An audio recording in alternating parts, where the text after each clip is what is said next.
নমস্কার বন্ধুরা, আমার চ্যানেলে আপনাদের স্বাগত জানাই। আজকে আমি আপনাদের বানিয়ে দেখাবো ক্যাংড়া পিঠে।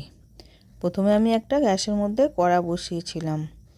কড়ার মধ্যে আমি 2 কাপ জল দিয়ে দিলাম।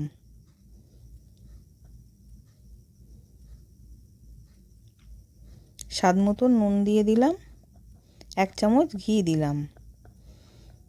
দিয়ে ভালো করে মিশিয়ে জলটা যাতে ফুটে যায়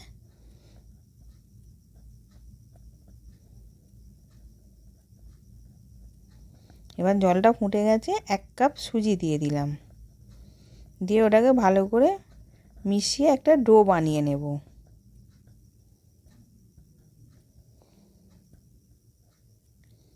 এবার কাঁচা মৌরি কিছুটা দিয়ে দিলাম। দিয়ে ওটাকেও ভালো করে মিশিয়ে নেব।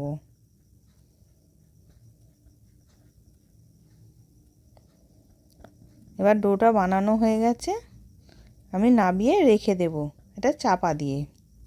এবার এদিকে কড়ার মধ্যে আমি নারকেল কুড়ো দিলাম, গুড় দিলাম। দিয়ে ওটাকে ভালো করে মিশিয়ে নেব।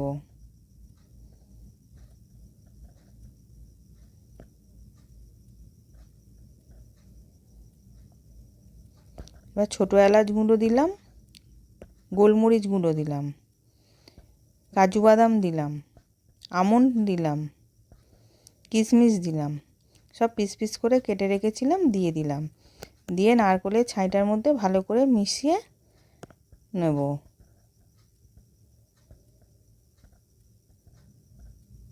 এবার ছাইটা রেডি হয়ে গেছে, নামিয়ে রেখে দিলাম। এবার ডোটা ভালো করে মেখে আমি লেচি কেটে নেব।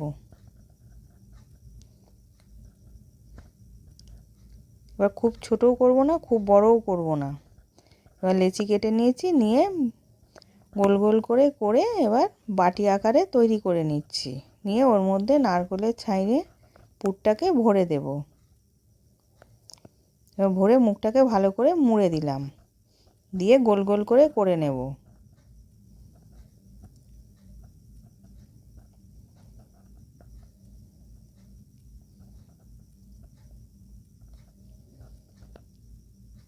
আবার একটা করছি ওরকম করে গোল করে। এবার বাটির শেপে বানিয়ে নিলাম। নিয়ে ওর মধ্যে পুর ভরে নেব।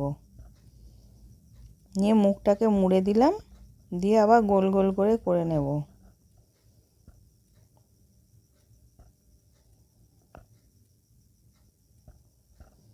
এবার এগুলো আমি সব করে নেব। এবার ওইদিকে আমি একটা গ্যাসের মধ্যে কড়া বসিয়েছিলাম। কড়ার মধ্যে তেল দিয়ে তেলটা গরম হয়ে গেছে। এবার কাঁকড়া পিঠেগুলো সব ভেজে নেব। এবার কড়ার মধ্যে দিয়ে দিলাম। দিয়ে একদিকটা হয়ে গেছে, আমি উল্টে নিচ্ছি। ভালো করে উল্টে পাল্টে ভেজে নিলাম। এবার তুলে নিচ্ছি। কাঁকড়া পিঠে রেডি। আশা করছি ভিডিওটা ভালো লেগেছে। আমি হাজির হব আর এক নতুন রেসিপির সাথে।